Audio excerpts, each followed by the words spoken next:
হৰি নাম লওঁতে ৰাতিপুৱা। হেঁপাহৰ ভোগালী বিহুলৈ হাতত মাথো আৰু এটা দিন বাকী। ভোগালী বিহু উপলক্ষে চতিয়াল গাঁৱৰ ৰাইজে নিৰ্মাণ কৰি উলিয়াইছে 100 ফুট দৈৰ্ঘ্যৰ নাও আকৃতিৰ এটা বিশাল ভেলাঘৰ। গাঁওখনৰ ভোগজৰা ক্ষেত্ৰত গাঁওখনৰ ডেকা বুঢ়া যুৱক যুৱতী সকলোৱে মিলি নিৰ্মাণ কৰা এই নাও আকৃতিৰ ভেলাঘৰত উৰুকাৰ নিশা লগে ভাগে এসাঁজ খাবলৈ সাজু হৈছে এতিয়া গাঁওবাসী। কেৱল ভেলাঘৰেই নহয়, গাঁওবাসীয়ে নাৱেৰে নিৰ্মাণ কৰি উলিয়াইছে নদীত জালেৰে মাছ ধৰাৰ দৃশ্য, লগতে বৰটোকোলা চৰায়ে মাছ খোৱাৰ দৃশ্যও।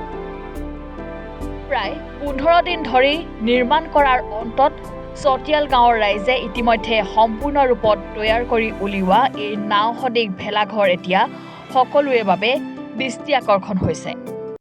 আমি চতিয়াল গাঁওবাসী ৰাইজে ভোগালীক আদৰাৰ বহুল প্ৰস্তুতি হাতত লৈছোঁ। ঘৰে ঘৰে জীয়ৰী বোৱাৰীসকলে পিঠা পনা সেইখিনি যোগান ধৰে। আমি ৰাতি যেতিয়া চাহ খাওঁ তেওঁলোকে তাৰো আমাক কিছু পিঠা পনা দিয়েহি।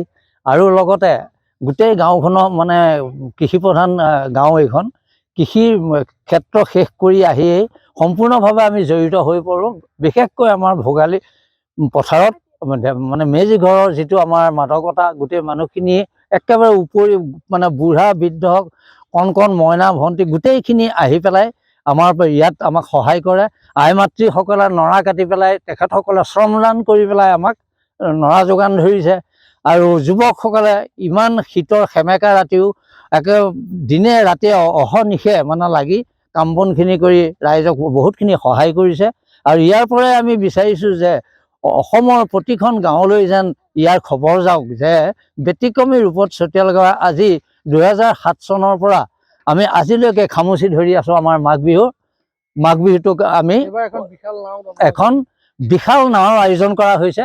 বিশাল নাওখনৰ 100 ফুট দৈৰ্ঘ্যৰ, তাত এজন মাছমৰীয়া আৰু এজন নাৱৰীয়াই গুৰি ধৰি পেলাই নাওখন চলাই গৈছে।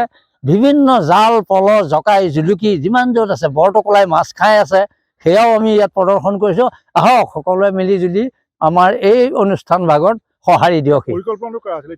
এই পৰিকল্পনাটো সম্পূৰ্ণ মোৰ দাদা দিলীপ শইকীয়াদেৱৰ মানে তত্ত্বাৱধানত এই পৰিকল্পনাটো প্ৰতি বছৰেই তেওঁৱেই নতুন নতুন একোটা থিম আনি এনেকুৱা ব্যৱহাৰ কৰি আমাক সজাগ কৰে।